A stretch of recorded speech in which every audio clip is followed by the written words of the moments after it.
If the founders of religions from the most ancient time, deluging the earth again and again with the pure and perennial water of spirituality.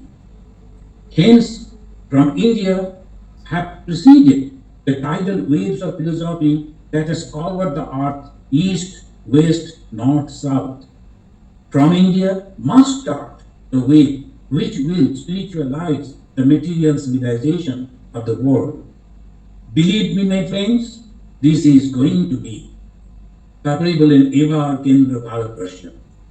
তিনি অতীতকে স্মরণ করে বললেন এই দেশটা থেকেই সমস্ত ভারতবর্ষে থেকে যে আধ্যাত্মিকতা ছড়িয়ে পড়েছিল সারা পৃথিবী জুড়ে, এবং আবার বিশ্বাস করো আবার সেইটি হবে।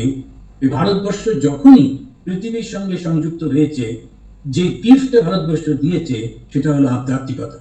সেই আধ্যাত্মিকতা আবার ভারতবর্ষ দেবে।